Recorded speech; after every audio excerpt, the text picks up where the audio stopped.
ਸਲੋਕ ਉਰ ਧਾਰੈ ਜੋ ਅੰਤਰ ਨਾਮ। ਸਰਬ ਮੈਂ ਪੇਖੈ ਭਗਵਾਨ। ਨਿਮਖ ਨਿਮਖ ਠਾਕੁਰ ਨਮਸਕਾਰੈ। ਨਾਨਕ ਉਹ ਅਪਰਸ ਸਗਲ ਨਿਸਤਾਰੈ। ਸਾਡੇ ਦੇਸ਼ ਦੇ ਵਿੱਚ ਖਾਸ ਕਰਕੇ ਜਦੋਂ ਅਸੀਂ ਹਿੰਦੂ ਮਤ ਦੀ ਗੱਲ ਕਰਦੇ ਹਾਂ ਤੇ ਇਹਦੇ ਵਿੱਚ ਕੁਝ ਲੋਕ ਇੱਦਾਂ ਦੇ ਵੀ ਹੈ ਨੇ ਜਿਹੜੇ ਦੂਸਰੇ ਮਨੁੱਖਾਂ ਨੂੰ ਹੱਥ ਨਹੀਂ ਲਾਉਂਦੇ। ਹੁਣ ਤੇ ਇਹ ਬੜਾ ਫਰਕ ਪੈ ਗਿਆ, ਸੰਵਿਧਾਨਿਕ ਤੌਰ ਦੇ ਉੱਤੇ ਕੁਝ ਲੋਕਾਂ ਨੂੰ ਹੱਕ ਮਿਲ ਗਏ ਤੇ ਤੁਸੀਂ ਅਜੇ ਵੀ ਪੜ੍ਹ ਸਕਦੇ ਸੀ ਜਾਂ ਪੜ੍ਹ ਸਕਦੇ ਹੋ ਵੀ ਸਾਡੇ ਇੱਥੇ ਕੁਝ ਕੈਟਾਗਰੀਜ਼ ਨੇ ਜਿਨ੍ਹਾਂ ਨੂੰ ਅਨਟੱਚੇਬਲ ਕਿਹਾ ਜਾਂਦਾ ਹੈ। ਉਹਦਾ ਮਤਲਬ ਹੀ ਇਹ ਹੈ ਵੀ ਜਿਨ੍ਹਾਂ ਨੂੰ ਟੱਚ ਕਰਨਾ ਬੁਰਾ ਮੰਨਿਆ ਜਾਂਦਾ ਰਿਹਾ ਹੈ ਇੱਕ ਸਮੇਂ ਦੇ ਉੱਤੇ, ਉਹਦੇ ਅੱਜ ਭਾਵੇਂ ਕੋਈ ਅਰਥ ਕਿੱਦਾਂ ਵੀ ਬਦਲ ਦੇਵੇ, ਕਿਉਂਕਿ ਹੁਣ ਜਦੋਂ ਇਹ ਗੱਲਾਂ ਦੁਨੀਆ ਦੇ ਸਾਹਮਣੇ ਆਉਂਦੀਆਂ ਨੇ ਤੇ ਇਹਨਾਂ ਨੂੰ ਲੱਗਦਾ ਵੀ ਸਾਡੇ ਦੇਸ਼ ਦੀ ਬਦਨਾਮੀ ਹੁੰਦੀ ਹੈ। ਪਰ ਇਹ ਅਕਸਰ ਹੁੰਦਾ ਰਿਹਾ ਤੇ ਹੁਣ ਵੀ ਹੁੰਦਾ ਹੈ। ਅਸੀਂ ਬੜੀ ਵਾਰ ਇਸ ਗੱਲ ਨੂੰ ਵੇਖਦੇ ਹੁੰਦੇ ਹਾਂ ਵੀ ਪਤਾ ਨਹੀਂ ਬੰਦਾ ਕਿਹੜੀ ਆਕੜ ਦੇ ਵਿੱਚ ਤੁਰਿਆ ਫਿਰਦਾ ਹੈ। ਉਹਨੂੰ ਲੱਗਦਾ ਹੈ ਵੀ ਮੈਂ ਬੜਾ ਧਾਰਮਿਕ ਹਾਂ ਤੇ ਕੁਝ ਖਾਸ ਕੈਟਾਗਰੀਜ਼ ਨੇ ਉਹਨਾਂ ਨੂੰ ਮੈਂ ਹੱਥ ਨਹੀਂ ਲਾਵਾਂਗਾ। ਈਵਨ ਕਿ ਜਿਨ੍ਹਾਂ ਦੇ ਕੰਮ ਨੀਵੇਂ ਮੰਨੇ ਜਾਂਦੇ ਰਹੇ ਨੇ, ਜਿੱਦਾਂ ਚਮੜੇ ਦਾ ਕੰਮ ਕੋਈ ਕਰਦਾ ਹੋਵੇ ਤੇ ਉਹਨੂੰ ਬਹੁਤਾ ਉੱਚਾ ਮੰਨਿਆ ਹੀ ਨਹੀਂ ਸੀ ਜਾਂਦਾ। ਸੌਖਾ ਜਿਹਾ ਹੈ, ਇਹਨੂੰ ਇੱਦਾਂ ਸਮਝਿਆ ਜਾ ਸਕਦਾ ਹੈ ਵੀ ਸਾਡੇ ਇੱਧਰ ਸਫਾਈ ਕਰਨ ਵਾਲੇ ਜਿਹੜੇ ਕਰਮਚਾਰੀ ਆਉਂਦੇ ਨੇ ਹੈ ਤੇ ਸਫਾਈ ਕਰਦੇ ਨੇ, ਘੱਟੋ ਘੱਟ ਅਸੀਂ ਸਾਰੇ ਹੀ ਉਹਦੇ ਵਿੱਚ ਬਰਾਬਰ ਇਨਵੋਲਵ ਹਾਂ, ਕਿਸੇ ਨੂੰ ਉੱਚਾ ਨਹੀਂ ਤੇ ਕਿਸੇ ਨੂੰ ਮਾੜਾ ਨਹੀਂ। ਸੜਕ ਚੰਗੀ ਹੈ ਜਾਂ ਗੰਦੀ ਹੈ ਉਹਦੇ ਵਿੱਚ ਸਾਡਾ ਬੜਾ ਵੱਡਾ ਯੋਗਦਾਨ ਹੈ। ਪਰ ਸਾਡੇ ਘਰ ਦੇ ਸਾਰੇ ਦਿਨ ਦੇ ਕੂੜੇ ਨੂੰ ਜਦੋਂ ਸ਼ਾਮਾਂ ਨੂੰ ਉਹ ਗੱਡੀ ਦੇ ਉੱਤੇ ਜਾਂ ਕਿਸੇ ਚੀਜ਼ ਦੇ ਉੱਤੇ ਲੈ ਕੇ ਜਾਂਦੇ ਨੇ ਤੇ ਘੱਟੋ ਘੱਟ ਸਾਡੇ ਘਰ ਦੇ ਵਿੱਚੋਂ ਕੂੜਾ ਲੈ ਕੇ ਜਾਣ ਵਾਲੇ ਨੇ, ਗੰਦਗੀ ਲੈ ਕੇ ਜਾਣ ਵਾਲੇ ਨੇ, ਫਿਰ ਸਾਡੇ ਘਰ ਸਾਫ਼ ਲੱਗਦੇ ਨੇ। ਤੇ ਹੈਰਾਨੀ ਜੀ ਦੀ ਗੱਲ ਹੈ ਵੀ ਉਹਨਾਂ ਬੰਦਿਆਂ ਦੀ ਸੁਸਾਇਟੀ ਦੇ ਵਿੱਚ ਵੇਖੋ ਰਿਸਪੈਕਟ ਜੀ ਕਿੰਨੀ ਕੁ ਹੈ ਕਿਤੇ। ਮੇਰੇ ਖਿਆਲ ਦੇ ਨਾਲ ਮੈਂ ਤਾਂ ਚਲੋ ਪੰਜਾਬ ਸੀ, ਆਪ ਜੀ ਨੇ ਤੇ ਗਿਣੇ ਹੋਣਗੇ ਪਿਛਲੇ ਸਾਲ ਵਾਲੇ ਜਿਹੜੇ ਪਹਿਲੇ ਲੋਕਡਾਊਨ ਵਾਲੇ 14 ਦਿਨ ਸੀ, ਜਦੋਂ ਸਫਾਈ ਵਾਲੇ ਵੀ ਨਹੀਂ ਸੀ ਆਏ ਨਾ ਉਹ ਲੈਣ ਦੇ ਲਈ ਕੁਝ, ਤੇ ਫਿਰ ਘਰਾਂ ਦੇ ਵਿੱਚ ਹੀ ਢੇਰ ਲੱਗਣੇ ਸ਼ੁਰੂ ਹੋ ਗਏ ਤੇ ਫਿਰ ਪਤਾ ਲੱਗਾ ਵੀ ਨਹੀਂ ਵੀ ਇਹ ਬੰਦੇ ਵੀ ਕਿੰਨੇ ਇੰਪੋਰਟੈਂਟ ਨੇ ਜ਼ਿੰਦਗੀ ਦੇ ਵਿੱਚ। ਪਰ ਕੀ ਵੈਲਿਊ ਹੈ ਇਹਨਾਂ ਬੰਦਿਆਂ ਦੀ ਆਪਾਂ ਸੁਸਾਇਟੀ ਦੇ ਵਿੱਚ ਵੇਖੀਏ, ਲੋਕੀ ਉਹਦੇ ਤੋਂ ਬਿਨਾਂ ਗੱਲ ਨਹੀਂ ਕਰਦੇ, ਹਾਲਾਂਕਿ ਸਾਰੇ ਸ਼ਹਿਰ ਦੀ ਗੰਦਗੀ ਢੋਣ ਵਾਲੇ ਬੰਦੇ ਨੇ। ਮੈਂ ਇਸ ਕਰਕੇ ਇਹ ਗੱਲ ਸ਼ੁਰੂ ਕੀਤੀ ਹੈ ਵੀ ਸਾਡੇ ਮੈਂਟੈਲਿਟੀ ਦੇ ਵਿੱਚ ਸਤਿਗੁਰੂ ਦੀ ਅਸ਼ਟਪਦੀ ਵੀ ਇਸ ਪਾਸੇ ਤੋਂ ਹੈ। ਧਾਰਮਿਕ ਬੰਦੇ ਨੂੰ ਲੱਗਦਾ ਹੈ, ਕੁਝ ਧਾਰਮਿਕ ਲੋਕਾਂ ਨੂੰ ਜਾਂ ਕੁਝ ਆਮ ਸਮਾਜਿਕ ਲੋਕਾਂ ਨੂੰ ਵੀ ਇੰਝ ਲੱਗਦਾ ਵੀ ਇਹਨਾਂ ਬੰਦਿਆਂ ਨੂੰ ਹੱਥ ਲਾਵਾਂਗੇ, ਇਹਨਾਂ ਦੇ ਨਾਲ ਬਹਿ ਕੇ ਰੋਟੀ ਖਾ ਲਵਾਂਗੇ, ਇਹਨਾਂ ਦੀ ਬਰਾਬਰੀ ਦੇ ਉੱਤੇ ਅਸੀਂ ਬੈਠ ਜਾਵਾਂਗੇ ਤੇ ਅਸੀਂ ਨੀਵੇਂ ਹੋ ਜਾਵਾਂਗੇ। ਇਹ ਦਿਮਾਗ ਦੇ ਵਿੱਚ ਇੱਕ ਗੱਲ ਵੜੀ ਹੋਈ ਹੈ। ਗੁਰਮਤਿ ਨੇ ਪਹਿਲੀ ਗੱਲ ਤੇ ਇਸ ਚੀਜ਼ ਦੇ ਵਹਿਮ ਦੇ ਵਿੱਚੋਂ ਸਾਨੂੰ ਕੱਢਿਆ। ਮੈਂ ਆਪ ਜੀ ਦੇ ਅੱਗੇ ਬੇਨਤੀ ਕਰ ਦੇਵਾਂ, ਸਿਰਫ ਇੱਕ ਦੋ ਗੱਲਾਂ ਕਹਿ ਕੇ ਤੇ ਅਸੀਂ ਸਲੋਕ ਦੀ ਵਿਆਖਿਆ ਕਰਾਂਗੇ। ਮਹਾਰਾਜ ਨੇ ਇਹਨਾਂ ਦੀ ਗੱਲ ਬੋਲੀ ਹੈ ਸਾਰੀ। ਜਿਹੜਾ ਖੜਾ ਪਾਣੀ ਹੁੰਦਾ ਹੈ, ਜਿੱਦਾਂ ਖੂਹ ਦਾ ਪਾਣੀ ਹੈ, ਉਹ ਤੇ ਹੁਣ ਸਾਡੇ ਕੋਲ ਮਿਊਨਿਸਪੈਲਿਟੀ ਦੇ ਪਾਣੀ ਆ ਗਏ ਨਾ ਵੀ ਪਾਣੀ ਤੁਰਿਆ ਆ ਰਿਹਾ ਤੇ ਘਰਾਂ ਦੇ ਵਿੱਚ ਪਾਣੀ ਪਹੁੰਚ ਗਿਆ। ਪਹਿਲਾਂ ਤੇ ਖੂਹਾਂ ਦਾ ਹੀ ਪਾਣੀ ਲੈਂਦੇ ਸੀ ਲੋਕ। ਖੜਾ ਪਾਣੀ ਉਹ ਇੱਦਾਂ ਦਾ ਹਿਸਾਬ ਹੈ ਕਿਉਂਕਿ ਖੂਹ ਦਾ ਪਾਣੀ ਤੁਰਦਾ ਨਹੀਂ ਹੈ, ਇੱਕੋ ਥਾਂ ਤੇ ਖੜਾ ਰਹਿੰਦਾ ਹੈ। ਤੇ ਖੂਹ ਵੇਖੋ, ਤੁਸੀਂ ਪੜ੍ਹਦੇ ਹੋਵੋਗੇ ਜਾਂ ਵੱਡਿਆਂ ਬਜ਼ੁਰਗਾਂ ਨੇ ਸੁਣੇ ਹੋਣਗੇ, ਖੂਹ ਵੀ ਬਰਾਦਰੀਆਂ ਦੇ ਹੁੰਦੇ ਸੀ ਵੀ ਐਸ ਬਰਾਦਰੀ ਦਾ ਖੂਹ ਹੈ, ਇਹਨੂੰ ਦੂਸਰੀ ਬਰਾਦਰੀ ਵਾਲੇ ਨਹੀਂ ਵਰਤ ਸਕਦੇ। ਜੇ ਅਪਰ ਕਾਸਟ ਦਾ ਹੈ ਤੇ ਅਪਰ ਕਾਸਟ ਦੇ ਬੰਦੇ ਹੀ ਵਰਤਣਗੇ, ਉਹਨੂੰ ਲੋਅਰ ਕਾਸਟ ਵਾਲਾ ਬੰਦਾ ਤੇ ਉਹਦੀ ਬਾਉਂਡਰੀ ਦੇ ਵਿੱਚ ਵੀ ਨਹੀਂ ਜਾ ਸਕਦਾ, ਉਹਨੂੰ ਬੜਾ ਬੁਰਾ ਮੰਨਿਆ ਜਾਂਦਾ ਸੀ। ਔਰ ਇੱਦਾਂ ਦੀ ਹਾਲ ਵੀ ਸਾਰੇ ਘਰ ਦੇ ਕੰਮ ਉਹਨਾਂ ਨੇ ਕਰਦੇ ਰਹਿਣਾ ਤੇ ਜੇ ਕਿਤੇ ਉਹਨਾਂ ਨੇ ਰੋਟੀ ਖਾਣੀ ਹੈ ਤੇ ਉਹਦੇ ਬਰਤਨ ਵੱਖਰੇ ਨੇ। ਇਹ ਅਜੇ ਵੀ ਬੜੀਆਂ ਥਾਵਾਂ ਦੇ ਉੱਤੇ ਹੈ। ਮੈਂ ਇਸ ਕਰਕੇ ਕਹਿ ਰਿਹਾ ਹਾਂ ਵੀ ਆਪਣੇ ਦਿਮਾਗ ਦੇ ਵਿੱਚ ਕਿਤੇ ਸਾਡੇ ਜਾਂ ਕਿਸੇ ਦੇ ਕੋਲੋਂ ਸੁਣ ਕੇ ਇਹ ਗੱਲ ਮਨ ਦੇ ਵਿੱਚ ਆਉਣ ਲੱਗ ਪਵੇ ਵੀ ਮੈਂ ਇਸ ਬੰਦੇ ਦੇ ਨਾਲੋਂ ਉੱਚਾ ਹਾਂ ਤੇ ਇਹ ਬੰਦੇ ਮੇਰੇ ਨਾਲੋਂ ਨੀਵੇਂ ਨੇ ਤੇ ਮੈਂ ਇਹਨਾਂ ਦੇ ਬਰਾਬਰ ਬੈਠਾਂਗਾ ਤੇ ਮੇਰਾ ਸਟੇਟਸ ਲੋ ਹੋ ਜਾਵੇਗਾ। ਕੁਝ ਨਹੀਂ ਹੁੰਦਾ ਇੱਦਾਂ। ਉਹਦੇ ਵਿੱਚੋਂ ਇੱਕ ਫਿਰਕਾ ਹੈ ਅਪਰਸ। ਪਰਸਨ ਦਾ ਮਤਲਬ ਹੁੰਦਾ ਹੈ ਟੱਚ ਕਰਨਾ। ਅਪਰਸ ਓਪੋਜ਼ਿਟ ਹੋ ਗਿਆ ਅਪਰਸ। ਜਿਹੜੇ ਇਹ ਕਹਿੰਦੇ ਹੁੰਦੇ ਸੀ ਵੀ ਅਸੀਂ ਖਾਸ ਕਾਸਟ ਦੇ ਵਿੱਚ ਜਨਮ ਲੈਣ ਵਾਲੇ ਹਾਂ ਤੇ ਅਸੀਂ ਜਿਹੜੀਆਂ ਲੋਅਰ ਕਾਸਟ ਨੇ ਉਹਨਾਂ ਨੂੰ ਟੱਚ ਨਹੀਂ ਕਰਾਂਗੇ, ਇਹ ਅਨਟੱਚੇਬਲ ਨੇ, ਮਤਲਬ ਇਹਨਾਂ ਨੂੰ ਟੱਚ ਕਰਨਾ ਵੀ ਨਹੀਂ ਚਾਹੀਦਾ, ਜੇ ਟੱਚ ਕਰਦੇ ਹਾਂ ਤੇ ਸਾਡਾ ਜੀਵਨ ਭ੍ਰਸ਼ਟ ਹੋ ਜਾਂਦਾ ਹੈ। ਉਹਨਾਂ ਨੇ ਫਿਰ ਆਪਣੇ ਆਪ ਦਾ ਨਾਮ ਰਖਵਾ ਲਿਆ ਅਪਰਸ, ਭਾਵ ਕਿ ਇਹ ਛੋਂਦੇ ਨਹੀਂ ਨੇ, ਇਹਨਾਂ ਨੂੰ ਇਹ ਕਿਸੇ ਬੰਦੇ ਨੂੰ ਨਹੀਂ ਛੋਂਦੇ, ਇਹਦੀ ਚਮੜੇ ਵਾਲੀ ਚੀਜ਼ ਨਹੀਂ ਵਰਤਦੇ। ਤੇ ਸਰੀਰ ਕਾਹਦਾ ਹੈ? ਸਰੀਰ ਲੋਹੇ ਦਾ ਹੈ, ਸਰੀਰ ਵੀ ਤੇ ਚਮੜੇ ਦਾ ਹੀ ਹੈ ਨਾ, ਫਿਰ ਸਰੀਰ ਵੀ ਛੱਡ ਦੇਣ। ਕਈਆਂ ਨੂੰ ਤੁਸੀਂ ਵੇਖੋਗੇ ਨਾ ਜੀ ਇਹ ਤੇ ਚਮੜੇ ਵਾਲੀ ਬੈਲਟ ਨਹੀਂ ਵਰਤਦੇ, ਨਹੀਂ ਵਰਤਣਗੇ ਤੇ ਕੀ ਹੋਵੇਗਾ? ਕਿੰਨਾ ਕੁਝ ਚਮੜੇ ਦਾ ਹੈ, ਬੰਦਾ ਤੇ ਖੁਦ ਚਮੜੇ ਦਾ ਹੈ, ਫਿਰ ਇਹਨੂੰ ਵੀ ਛੱਡ ਦੇਣ। ਇਹ ਸਾਰੇ ਵਹਿਮ ਪਾਏ ਹੋਏ ਨੇ ਵੀ ਗੁਰਦੁਆਰੇ ਵਿੱਚ ਵੇਖੋ ਬੜੀਆਂ ਕਮਾਲ ਦੀਆਂ ਗੱਲਾਂ ਨੇ, ਢਾਲਾਂ ਬਹੁਤੀਆਂ ਚਮੜੇ ਦੀਆਂ ਬਣਦੀਆਂ ਹੁੰਦੀਆਂ ਸੀ। ਕਿਰਪਾਨ ਦੇ ਵਿੱਚ ਜਿਹੜੀ ਕਿਰਪਾਨ ਹੈ ਉਹ ਤੇ ਲੋਹੇ ਦੀ ਹੋਵੇਗੀ, ਪਰ ਜਿਹੜੀ ਡਿਫੈਂਸਿਵ ਹੁੰਦੀ ਹੈ, ਜਿਹਦੇ ਨਾਲ ਡਿਫੈਂਸ ਕਰਨੀ ਹੁੰਦੀ ਹੈ, ਉਹ ਅਕਸਰ ਚਮੜੇ ਦੀ ਹੁੰਦੀ ਸੀ। ਉਹਦਾ ਕਾਰਨ ਹੈ ਬੜਾ ਵੱਡਾ। ਔਰ ਬਹੁਤਿਆਂ ਲੋਕਾਂ ਨੂੰ ਇਹੋ ਜਿਹੇ ਵਹਿਮਾਂ ਦੇ ਵਿੱਚ ਪਾ ਦੇਣਾ ਵੀ ਇਸ ਚੀਜ਼ ਨੂੰ ਹੱਥ ਲਾਓਗੇ ਤੁਸੀਂ ਅਪਵਿੱਤਰ ਹੋ ਗਏ, ਇਹਨੂੰ ਹੱਥ ਲਾਇਆ ਤੁਸੀਂ ਪਵਿੱਤਰ ਹੋ ਗਏ। ਸਫਾਈ ਕਰਨੀ ਚਾਹੀਦੀ ਹੈ, ਇਹਦੇ ਵਿੱਚ ਕੋਈ ਸ਼ੱਕ ਨਹੀਂ, ਪਰ ਕਿਸੇ ਨਾਲ ਵਿਤਕਰਾ ਨਹੀਂ, ਭਾਵੇਂ ਕੋਈ ਕਿੰਨਾ ਵੀ ਨੀਵਾਂ ਹੋਵੇ। ਮਰਜ਼ ਬਖਸ਼ ਲਵੇ।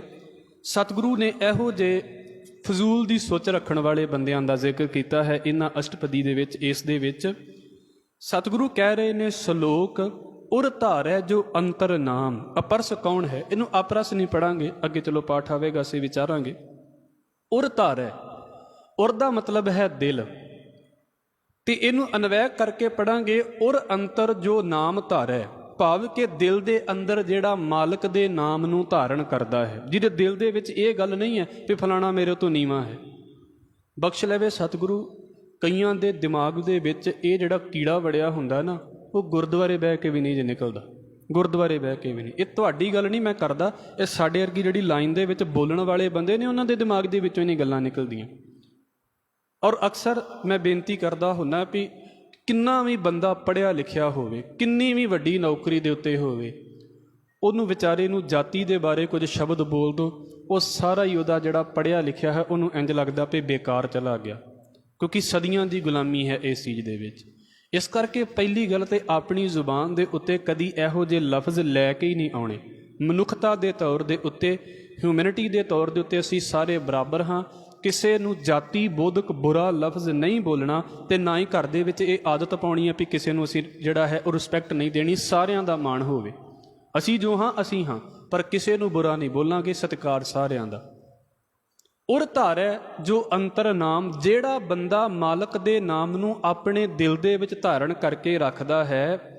ਸਰਬ ਮੈਂ ਪੇਖੈ ਭਗਵਾਨ, ਤੇ ਸਾਰਿਆਂ ਦੇ ਵਿੱਚ ਰੱਬ ਨੂੰ ਵੇਖਦਾ ਹੈ। ਇਹ ਨਹੀਂ ਵੀ ਉਹਨੂੰ ਬ੍ਰਾਹਮਣ ਦੇ ਵਿੱਚ ਰੱਬ ਦਿਸਦਾ ਹੈ ਪਰ ਸ਼ੂਦਰ ਨੂੰ ਕਹਿੰਦਾ ਹੈ ਵੀ ਨਹੀਂ ਤੂੰ ਤੇ ਮੰਦਰ ਦੇ ਨੇੜੇ ਵੀ ਨਹੀਂ ਆ ਸਕਦਾ। ਭਗਤ ਨਾਮਦੇਵ ਨੂੰ ਧੱਕੇ ਵੱਜੇ ਅਸੀਂ ਕਿੰਨੀ ਵਾਰ ਪੜ੍ਹਦੇ ਹਾਂ। ਇੱਦਾਂ ਨਹੀਂ ਵੀ ਮੰਦਰ ਜਿਹੜਾ ਹੈ ਉਹ ਐਸ ਬੰਦੇ ਦੇ ਲਈ ਤੇ ਹੈ ਪਰ ਸਾਰੇ ਨਹੀਂ ਇੱਥੇ ਆ ਸਕਦੇ। ਇੱਥੇ ਪੁਰਸ਼ ਤੇ ਆ ਸਕਦੇ ਨੇ ਪਰ ਇੱਥੇ ਔਰਤਾਂ ਨਹੀਂ ਆ ਸਕਦੀਆਂ। ਉਹ ਮੰਦਰ ਕਾਹਦਾ ਹੋਇਆ ਫਿਰ? ਉਹ ਤੇ ਆਮ ਜੇ ਰੂਲ ਵਾਲਾ ਥਾਂ ਬਣ ਗਿਆ ਨਾ। ਸਾਨੂੰ ਕੋਈ ਕੱਲ੍ਹ ਨੂੰ ਕਵੇ ਜੀ ਗੁਰਦੁਆਰੇ ਵਿੱਚ ਅਸੀਂ ਸਿਰਫ ਇੱਕ ਚੀਜ਼ ਦਾ ਨਿਯਮ ਰੱਖਦੇ ਹਾਂ ਵੀ ਭਾਈ ਕੋਈ ਨਸ਼ੇ ਵਾਲਾ ਨਹੀਂ ਆ ਸਕਦਾ। ਉਹ ਫਿਰ ਭਾਵੇਂ ਕੋਈ ਵੀ ਹੋਵੇ, ਮਤਲਬ ਹੀ ਨਹੀਂ। ਪਰ ਇਹ ਕਿੱਦਾਂ ਹੋ ਗਿਆ? ਅਸੀਂ ਇੱਕ ਪਾਸੇ ਤੋਂ ਜੈਂਡਰ ਇਕੁਐਲਿਟੀ ਦੀ ਗੱਲ ਕਰਦੇ ਹਾਂ ਤੇ ਦੂਜੇ ਪਾਸੇ ਇਸ ਗੱਲ ਦੀਆਂ ਲੜਾਈਆਂ ਸ਼ੁਰੂ ਹੋ ਗਈਆਂ ਜੀ ਉਹ ਬੰਦਾ ਮੰਦਰ ਦੇ ਵਿੱਚ ਨਹੀਂ ਆ ਸਕਦਾ। ਕਿਉਂ? ਕਿਉਂਕਿ ਉਹ ਪੁਰਸ਼ ਨਹੀਂ ਹੈ। ਆਪ ਜੀ ਪੜ੍ਹ ਸਕਦੇ ਜੇ ਹਿੰਦੁਸਤਾਨ ਦੇ ਕੁਝ ਮੰਦਰਾਂ ਦੇ ਵਿੱਚ ਇੱਦਾਂ ਹੁੰਦਾ। ਸਤਿਗੁਰੂ ਕਹਿੰਦੇ ਸਰਬ ਮੈਂ ਪੇਖੈ ਭਗਵਾਨ, ਜਿਹੜਾ ਸਾਰਿਆਂ ਦੇ ਵਿੱਚ ਰੱਬ ਨੂੰ ਵੇਖਦਾ ਹੈ। ਫਿਰ ਕਿੱਦਾਂ ਹੈ?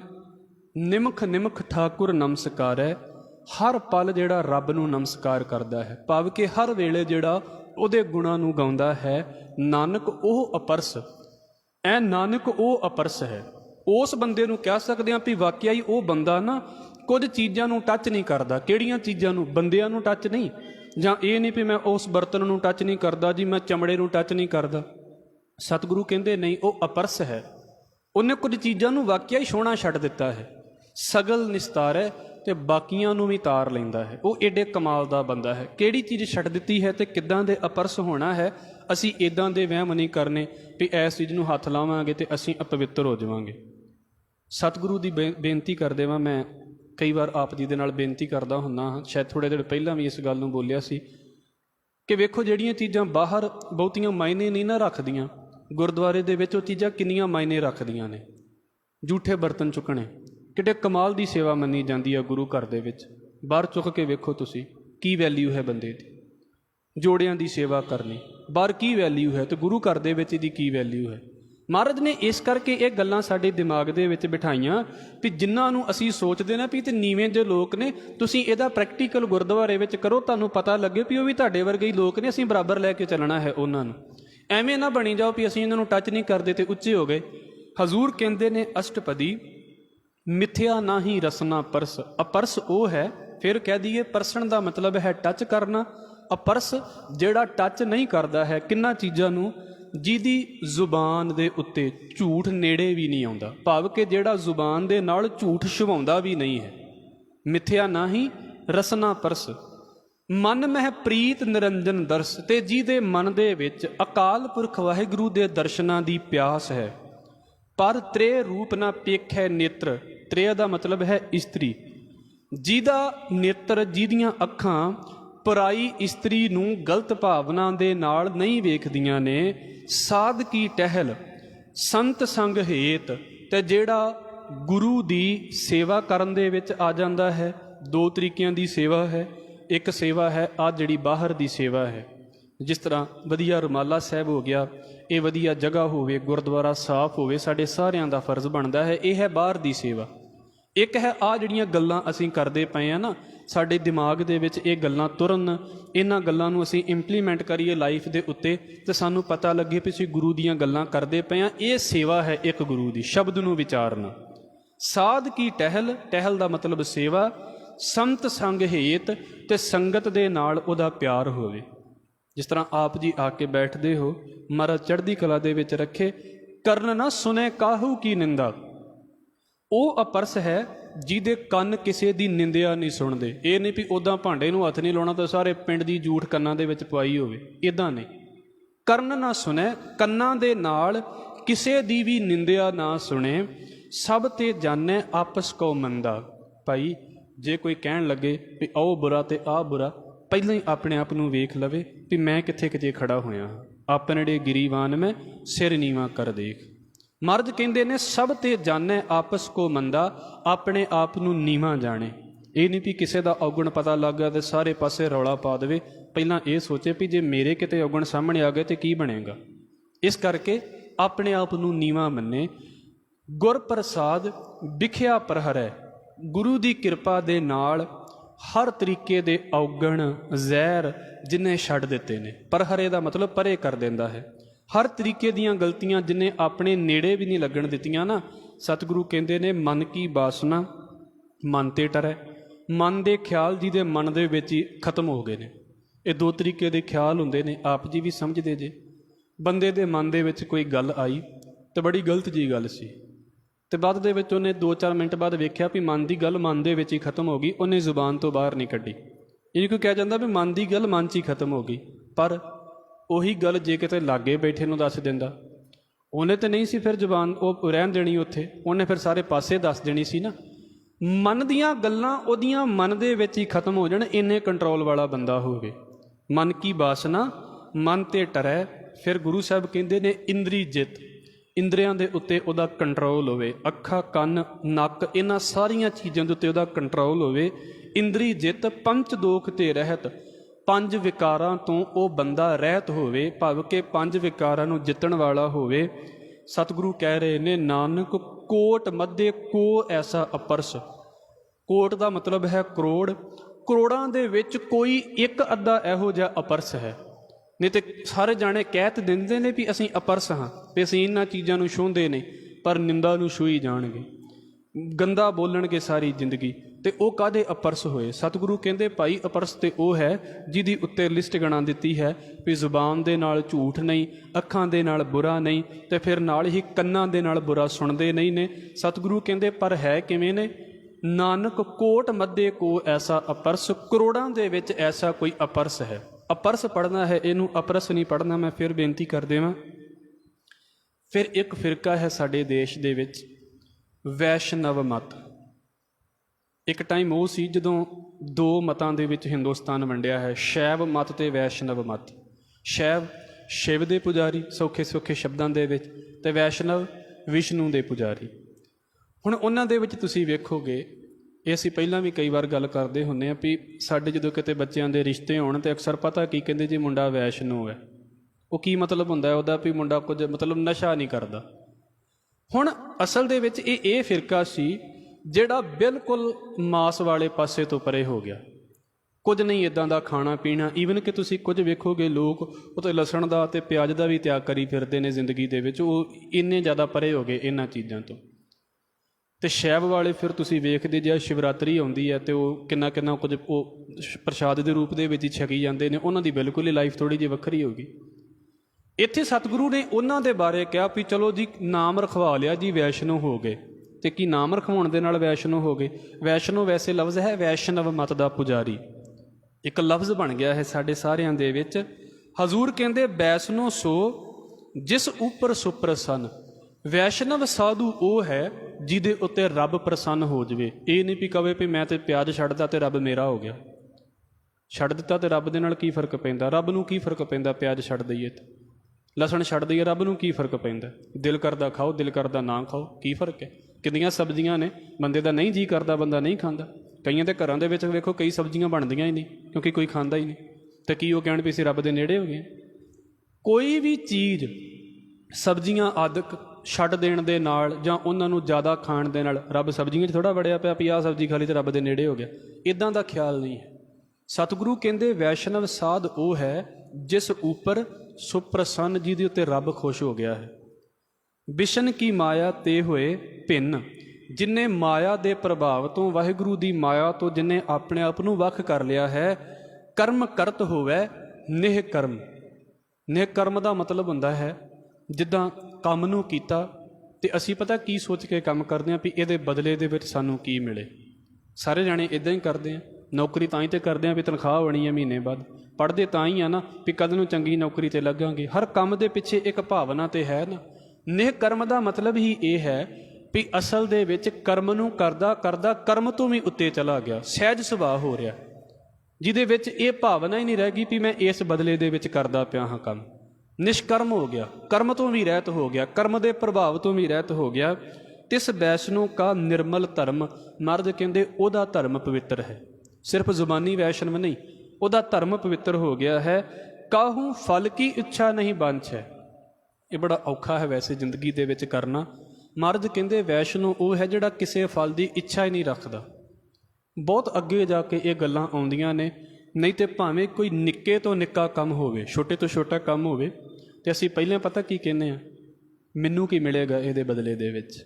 ਕੋਈ ਵੀ ਕਰਮ ਲਾ ਲਓ, ਪਾਠ ਲਾ ਲਓ, ਆਮ ਸਮਾਜਿਕ ਕਰਮ ਲਾ ਲਓ, ਕਿ ਅਸੀਂ ਇਸ ਕਰਕੇ ਨਹੀਂ ਸ਼ੁਰੂ ਕਰਦੇ ਵੀ ਇਹਦੇ ਬਦਲੇ ਦੇ ਵਿੱਚ ਸਾਨੂੰ ਕੁਝ ਵੱਧ ਮਿਲਣਾ ਚਾਹੀਦਾ ਹੈ। ਜੇ ਕੋਈ ਸਾਨੂੰ ਕਹੇ ਵੀ ਨਹੀਂ ਫਾਇਦਾ ਨਹੀਂ ਕੋਈ ਹੋਣਾ, ਅਸੀਂ ਫਿਰ ਕੀ ਕਹਿੰਦੇ ਹਾਂ ਵੀ ਮੈਂ ਫਿਰ ਕਿਉਂ ਕਰਾਂ ਇਹਨੂੰ। ਔਰ ਅਕਸਰ ਤੁਸੀਂ ਇਸ ਚੀਜ਼ ਨੂੰ ਵੇਖੋਗੇ, ਧਾਰਮਿਕ ਤੌਰ 'ਤੇ ਵੀ ਬੰਦਾ ਪਹਿਲਾਂ ਸੋਚਦਾ ਵੀ ਮੇਰੇ ਅੱਗੇ ਫਾਇਦੇ ਦੀ ਲਿਸਟ ਰੱਖੋ ਅਤੇ ਫਿਰ ਜਿਹੜਾ ਹੈ ਉਹ ਮੈਂ ਫਿਰ ਪਾਠ ਕਰਾਂਗਾ। ਔਰ ਇਸੇ ਕਰਕੇ ਉਹਨਾਂ ਬਾਬਿਆਂ ਦੇ ਪਾਠ ਬੜੇ ਚੱਲ ਜਾਂਦੇ ਨੇ ਜਿਨ੍ਹਾਂ ਨੇ ਫਾਇਦੇ ਪਹਿਲਾਂ ਲਿਸਟ ਬਣਾ ਕੇ ਰੱਖੀ ਹੈ ਵੀ ਆਹ ਪਾਠ ਕਰੋਗੇ ਤੁਹਾਡਾ ਕਰਜ਼ਾ ਲੱਥ ਜਾਏਗਾ, ਆਹ ਪਾਠ ਕਰੋਗੇ ਤੁਹਾਡੀ ਦੁਕਾਨ ਚੱਲ ਜਾਵੇਗੀ। ਉਹਨਾਂ ਦੀ ਤਾਂ ਪਤਾ ਨਹੀਂ ਚੱਲੇ ਕਿ ਨਾ ਬਾਬਿਆਂ ਦੀਆਂ ਵੇਖੋ ਕਿੰਨੀਆਂ ਚੱਲਦੀਆਂ ਪਈਆਂ ਨੇ। ਇਹ ਉਹੀ ਬਾਣੀ ਗੁਰੂ ਗ੍ਰੰਥ ਸਾਹਿਬ 'ਚ ਮਹਾਰਾਜ 'ਚ ਬੰਦਾ ਨਹੀਂ ਪੜ੍ਹਦਾ, ਉਹੀ ਬਾਬੇ ਫਿਰ ਲਿਸਟ ਬਣਾ ਦਿੰਦੇ ਨਾ ਵੀ ਇੱਦਾਂ ਕਰੋਗੇ ਅਤੇ ਇੱਦਾਂ ਤੁਹਾਨੂੰ ਆਹ ਫਾਇਦਾ ਹੋਵੇਗਾ। ਦੁਨੀਆ ਫਾਇਦੇ ਨੂੰ ਵੇਖਦੀ ਹੈ, ਦੁਨੀਆ ਪਾਠ ਨੂੰ ਥੋੜ੍ਹਾ ਵੇਖਦੀ ਹੈ। ਇਸ ਕਰਕੇ ਮਹਾਰਾਜ ਨੇ ਕਿਹਾ ਹੈ ਕਾਹੂ ਫਲ ਕੀ ਇੱਛਾ ਨਹੀਂ ਬੰਛ ਹੈ। ਇੱਕ ਪਾਠ ਪਾਠ ਲਈ ਵੀ ਹੋ ਜਾਵੇ ਨਾ, ਆਪਣੇ ਸੁੱਖ ਲਈ, ਆਪਣੇ ਪੈਸੇ ਲਈ, ਆਪਣੇ ਕਾਰੋਬਾਰ 'ਤੇ ਪਤਾ ਨਹੀਂ ਕਿੰਨੇ ਪਾਠ ਹੋ ਗਏ। ਇੱਕ ਪਾਠ ਪਾਠ ਲਈ ਵੀ ਹੋ ਜਾਵੇ ਵੀ ਆਹ ਪਾਠ ਸਿਰਫ ਪਾਠ ਲਈ ਹੈ, ਆਹ ਭਗਤੀ ਸਿਰਫ ਭਗਤੀ ਲਈ ਹੈ। ਅਤੇ ਮੈਂ ਬਹੁਤ ਵਾਰ ਬੇਨਤੀ ਕਰਦਾ ਹੁੰਦਾ ਹਾਂ ਸਤਿਗੁਰੂ ਸਾਨੂੰ ਪਹੁੰਚਾ ਦੇਵੇ ਉਸ ਰਸਤੇ ਦੇ ਉੱਤੇ। ਆਹ ਕਥਾ ਠੀਕ ਹੈ ਜੀਵਨ ਲਈ ਹੋਵੇ, ਮੇਰਾ ਬੋਲਣਾ ਹੋ ਜਾਵੇ ਕਿਸੇ ਵੀ ਪਾਸੇ ਤੋਂ। ਇਹਦੇ ਵਿੱਚ ਇੱਕ ਚੀਜ਼ ਤਾਂ ਇਹ ਹੈ, ਪਰ ਕਥਾ ਕਥਾ ਲਈ ਹੈ, ਭਗਤੀ ਭਗਤੀ ਦੇ ਲਈ ਹੈ। ਇਹਦੇ ਬਦਲੇ ਦੇ ਵਿੱਚ ਕੁਝ ਨਹੀਂ ਮੰਗਿਆ ਜਾ ਸਕਦਾ। ਕਾਹੂ ਫਲ ਕੀ ਇੱਛਾ ਨਹੀਂ ਬੰਛੈ। ਕੇਵਲ ਭਗਤ ਕੀਰਤਨ ਸੰਗ ਰਚੈ। ਕੇਵਲ ਤੇ ਕੇਵਲ ਕੀਰਤਨ ਤੇ ਭਗਤੀ ਦੇ ਨਾਲ ਜਿਹੜਾ ਰਚਿਆ ਰਹਿੰਦਾ ਹੈ। ਮਨ ਤਨ ਅੰਤਰ ਸਿਮਰਨ ਗੋਪਾਲ। ਜਿਹਦਾ ਮਨ ਤੇ ਤਨ ਗੋਪਾਲ ਦੇ ਸਿਮਰਨ ਦੇ ਅੰਦਰ ਹੈ, ਭਾਵ ਕਿ ਸਰੀਰ ਪਾਸੇ ਤੋਂ ਸੇਵਾ ਅਤੇ ਜ਼ੁਬਾਨ ਤੋਂ ਮਾਲਕ ਦਾ ਨਾਮ ਜਿਹਦੇ ਅੰਦਰ ਹੈ। ਸਭ ਉੱਪਰ ਹੋਵਤ ਕਿਰਪਾਲ। ਫਿਰ ਇਹ ਨਹੀਂ ਵੀ ਅੱਧਿਆਂ ਦੇ ਉੱਤੇ ਕਿਰਪਾਲੂ ਹੋ ਗਿਆ ਵੀ ਭਾਈ ਮੈਂ ਤਾਂ ਆਪਣੇ ਫਿਰਕੇ ਦੀ ਗੱਲ ਕਰਦਾ ਪਿਆ ਹਾਂ, ਮੈਂ ਤਾਂ ਆਪਣੇ ਮਤ ਦੀ ਗੱਲ ਕਰਦਾ ਪਿਆ ਹਾਂ। ਸਾਰਿਆਂ ਦੇ ਉੱਤੇ ਕਿਰਪਾਲੂ ਹੋਵੇ। ਆ ਪਿੱਛੇ ਦਿਨ ਨਿਕਲੇ, ਬਹੁਤੀ ਵਾਰ ਸਾਡੀ ਕੌਮ ਨਾ ਕਈ ਵੇਲੇ ਮਜ਼ਾਕ ਵੀ ਬਣਾ ਦਿੰਦੀ ਹੈ ਵੀ ਤੁਸੀਂ ਸਾਰਿਆਂ ਦੀ ਸੇਵਾ ਕਰਦੇ ਫਿਰਦੇ ਜੇ। ਪਰ ਇਹਨਾਂ ਦਿਨਾਂ ਦੇ ਵਿੱਚ ਇਹੋ ਜਿਹੇ ਵੀ ਪੋਸਟਰ ਸਾਨੂੰ ਪੜ੍ਹਨ ਨੂੰ ਮਿਲ ਗਏ ਜਿਨ੍ਹਾਂ ਨੇ ਇਹ ਕਿਹਾ ਵੀ ਭਾਈ ਅਸੀਂ ਸਿਲੰਡਰ 'ਤੇ ਵੰਡਾਂਗੇ, ਪਰ ਕਿਹਨਾਂ ਨੂੰ ਵੰਡਾਂਗੇ? ਜਿਹੜੇ ਸਾਡੀ ਕਮਿਊਨਿਟੀ ਵਾਲੇ ਬੰਦੇ ਨੇ। ਉਹ ਫਿਰ ਕਿੱਦਾਂ ਦੇ ਹੋ ਜਾਂਦੇ ਨੇ? ਉਹ ਇਦਾਂ ਦੇ ਹੁੰਦੇ ਨੇ ਵੀ ਜਿਨ੍ਹਾਂ ਦੀਆਂ ਦੋਵੇਂ ਅੱਖਾਂ ਤੇ ਹੈ ਨੇ ਪਰ ਵੇਖਦੇ ਹੀ ਨਹੀਂ, ਦੋਵਾਂ ਅੱਖਾਂ ਦੇ ਨਾਲ ਸਿਰਫ ਇੱਕ ਅੱਖ ਨਾਲ ਹੀ ਵੇਖਦੇ ਨੇ, ਜਿਹਦੇ ਵਿੱਚ ਉਹਨੂੰ ਸਿਰਫ ਆਪਣੇ ਹੀ ਦਿਸਦੇ ਨੇ। ਅਸੀਂ ਚਾਹ ਕੇ ਵੀ ਇਦਾਂ ਨਹੀਂ ਕਰ ਸਕਦੇ, ਅਸੀਂ ਚਾਹ ਕੇ ਵੀ ਨਹੀਂ ਕਰ ਸਕਦੇ ਜੋ ਮਰਜ਼ੀ ਬੰਦੇ ਕਹਿੰਦੇ ਰਹਿਣ। ਸਾਡੇ ਵਿੱਚ ਸਰਬੱਤ ਦਾ ਭਲਾ ਹੈ ਤੇ ਸਰਬੱਤ ਦੇ ਵਿੱਚ ਫਿਰ ਸਾਰੇ ਹੀ ਆ ਜਾਂਦੇ ਨੇ। ਇਸ ਕਰਕੇ ਮਹਾਰਾਜ ਕਹਿੰਦੇ ਸਭ ਉੱਪਰ ਹੋਵਤ ਕਿਰਪਾਲ, ਜਿਹੜਾ ਸਾਰਿਆਂ ਦੇ ਉੱਤੇ ਕਿਰਪਾਲੂ ਹੈ, ਆਪ ਦ੍ਰਿੜ੍ਹ ਅਵਰਹ ਨਾਮ ਜਪਾਵੇ, ਜਿਹੜਾ ਆਪ ਪਹਿਲਾਂ ਨਿਤਨੇਮ ਕਰਦਾ ਹੈ ਤੇ ਫਿਰ ਦੂਜਿਆਂ ਨੂੰ ਕਰਾਉਂਦਾ ਹੈ, ਜਿਹੜਾ ਆਪ ਪਹਿਲਾਂ ਜੁੜਦਾ ਹੈ ਤੇ ਫਿਰ ਦੂਸਰਿਆਂ ਨੂੰ ਜੋੜਦਾ ਹੈ। ਨਾਨਕ ਉਹ ਵੈਸ਼ਨੋ ਪਰਮਗਤ ਪਾਵੇ, ਉਹ ਜਿਹੜਾ ਵੈਸ਼ਨਵ ਹੈ ਨਾ, ਉਹ ਪਰਮ ਅਵਸਥਾ ਹਾਸਲ ਕਰ ਸਕਦਾ ਹੈ। ਉਹ ਤੁਹਾਡੇ ਵਿੱਚੋਂ ਸਾਡੇ ਵਿੱਚੋਂ ਕੋਈ ਵੀ ਵੈਸ਼ਨਵ ਹੋ ਸਕਦਾ ਹੈ। ਫਿਰ ਅੱਗੇ ਇੱਕ ਫਿਰਕਾ ਹੈ ਜੀ, ਫਿਰਕਾ ਮਤਲਬ ਇੱਕ ਸੈਕਟ ਕਹਿ ਲਓ, ਜਿੱਥੇ ਕੁਝ ਲੋਕ, ਉਹਨੂੰ ਕਿਹਾ ਜਾਂਦਾ ਹੈ ਭਗਵਤ। ਵੈਸੇ ਭਗਵਤ ਦੇ ਪੁਜਾਰੀ ਨੇ, ਰੱਬ ਦੇ ਪੁਜਾਰੀ ਇਹਨਾਂ ਨੇ ਵੀ ਆਪਣੇ ਨਾਮ, ਜਿੱਦਾਂ ਵੈਸ਼ਨਵ ਹੈ ਇੱਦਾਂ ਭਗਵਤ ਨੇ। ਹੁਣ ਗੁਰੂ ਸਾਹਿਬ ਕਹਿੰਦੇ ਵੀ ਉਹ ਕੌਣ ਹੈ? ਭਗਉਤੀ ਭਗਵੰਤ ਭਗਤ ਕਾ ਰੰਗ। ਭਗਉਤੀ ਉਹ ਹੈ ਜਿਹਨੂੰ ਭਗਵੰਤ ਦੀ ਭਗਤੀ ਦਾ ਰੰਗ ਚੜ੍ਹ ਗਿਆ ਹੈ। ਨਾਮ ਰਖਾਉਣ ਦੇ ਨਾਲ ਕੀ ਹੋਵੇਗਾ? ਵੀ ਮੈਂ ਵੈਸ਼ਨਵ ਨਾਮ ਰਖਾ ਲਿਆ ਹੈ, ਮੈਂ ਅਪਰਸ ਹੋ ਗਿਆ ਹਾਂ, ਮੈਂ ਭਗਉਤੀ ਹੋ ਗਿਆ ਹਾਂ, ਕੀ ਹੋਵੇਗਾ? ਸਤਿਗੁਰੂ ਕਹਿੰਦੇ ਨੇ ਭਗਉਤੀ ਉਹ ਹੈ ਜਿਹਨੂੰ ਭਗਵੰਤ ਦੀ ਭਗਤੀ ਦਾ ਰੰਗ ਚੜ੍ਹ ਗਿਆ ਹੈ, ਤੇ ਨਾਲ ਕੀ ਕੀਤਾ ਹੈ? ਸਗਲ ਤਿਆਗੈ ਦੁਸ਼ਟ ਕਾ ਸੰਗ, ਜਿਹਨੇ ਸਾਰੇ ਦੁਸ਼ਟਾਂ ਦਾ ਸੰਗ ਛੱਡ ਦਿੱਤਾ ਹੈ। ਇੱਥੇ ਜਿੰਨੇ ਜਿੰਨੇ ਧਾਰਮਿਕ ਹੋਈ ਜਾਂਦੇ ਨੇ ਉਨੇ ਅੰਨੇ ਹੋਈ ਜਾਂਦੇ ਨੇ। ਸਿੱਧੀ ਸਿੱਧੀ ਪੰਜਾਬੀ ਦੇ ਵਿੱਚ ਗੱਲ ਕਰ ਦੇਵਾਂ, ਉਹਨਾਂ ਨੂੰ ਆਪਣੇ ਨਜ਼ਰ ਆਉਂਦੇ ਨੇ, ਦੂਜੇ ਨਜ਼ਰ ਹੀ ਨਹੀਂ ਆਉਂਦੇ। ਫਿਰ ਬਾਬਾ ਨਾਮਦੇਵ ਨੇ ਇਹ ਗੱਲ ਬੜੇ ਪਹਿਲਾਂ ਕਹਿ ਦਿੱਤੀ ਸੀ ਵੀ ਹਿੰਦੂ ਅੰਨਾ ਤੁਰਕੂ ਕਾਣਾ, ਦੁਹਾਂ ਤੇ ਗਿਆਨੀ ਸਿਆਣਾ। ਗਿਆਨੀ ਦਾ ਮਤਲਬ ਸਾਡੇ ਵਰਗੇ ਥੋੜ੍ਹਾ ਸੀ ਉਹਦੇ ਵਿੱਚ। ਉਹ ਮਤਲਬ ਅੰਨਾ ਉਹ ਹੁੰਦਾ ਜਿਹਨੂੰ ਕੁਝ ਵੀ ਨਹੀਂ ਦਿਸਦਾ, ਤੇ ਕਾਣਾ ਉਹ ਹੈ ਜਿਹਨੂੰ ਦਿਸਦਾ ਤਾਂ ਹੈ ਪਰ ਸਿਰਫ ਆਪਣੇ ਹੀ ਦਿਸਦੇ ਨੇ। ਮੈਂ ਸੇਵਾ ਕਰਨ ਲੱਗਾ, ਪਹਿਲਾਂ ਮੈਂ ਆਪਣਾ ਢਿੱਡ ਭਰ ਲਵਾਂ, ਉਹਨੂੰ ਕੀ ਕਹਿੰਦਾ? ਬਿਲਕੁਲ ਅੰਨਾ ਹੈ। ਤੇ ਜੇ ਮੈਂ ਕਹਾਂ ਵੀ ਮੈਂ ਆਪਣਿਆਂ ਨੂੰ ਵੰਡਾਂ, ਫਿਰ ਮੈਂ ਕਾਣਾ ਹਾਂ। ਫਿਰ ਮੇਰੀਆਂ ਅੱਖਾਂ ਹੈ ਨੇ ਜੋ ਮੈਨੂੰ ਬਾਕੀ ਵੀ ਦਿਸਦੇ ਨੇ ਵੀ ਨਹੀਂ, ਜਿੱਦਾਂ ਦਾ ਮੈਂ ਹਾਂ ਬਾਕੀ ਵੀ ਉੱਦਾਂ ਦੇ ਹੀ ਨੇ।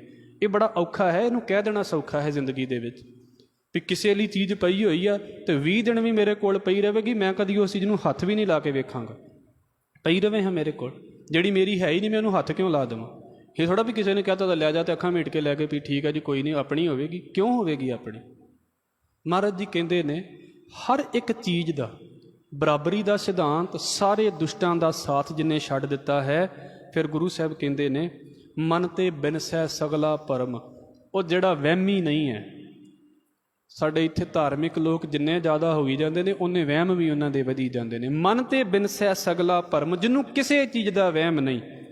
ਕਰ ਪੂਜੈ ਸਗਲ ਪਾਰ ਬ੍ਰਹਮ, ਹਜ਼ੂਰ ਕਹਿੰਦੇ ਰੱਬ ਨੂੰ ਸਾਰੀਆਂ ਥਾਵਾਂ ਦੇ ਉੱਤੇ, ਸਗਲ ਦਾ ਮਤਲਬ ਸਾਰੀਆਂ ਥਾਵਾਂ ਦੇ ਉੱਤੇ ਜਾਣ ਕੇ ਤੇ ਫਿਰ ਉਹਦੀ ਪੂਜਾ ਕਰਦਾ ਹੈ। ਇਹ ਨਹੀਂ ਵੀ ਰੱਬ ਇੱਕ ਥਾਂ ਤੇ ਕਹਿੰਦਾ ਹੈ, ਸਾਰੀਆਂ ਥਾਵਾਂ ਤੇ ਹੈ।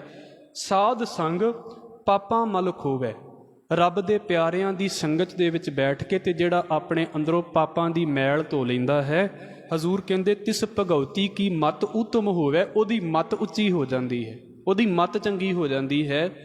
ਭਗਵੰਤ ਕੀ ਟਹਿਲ ਕਰੈ ਨਿਤ ਨੀਤ, ਜਿਹੜਾ ਨਿਤ ਰੱਬ ਦੀ ਸੇਵਾ ਕਰਦਾ ਹੈ। ਫਿਰ ਦੋ ਪਾਸੇ, ਤਨ ਦੀ ਸੇਵਾ ਭਾਵ ਕਿ ਦੁਨੀਆ ਦੀ ਸੇਵਾ, ਤੇ ਮਨ ਦੀ ਸੇਵਾ, ਆਪਣੇ ਆਤਮਿਕ ਜੀਵਨ ਦਾ ਖਿਆਲ।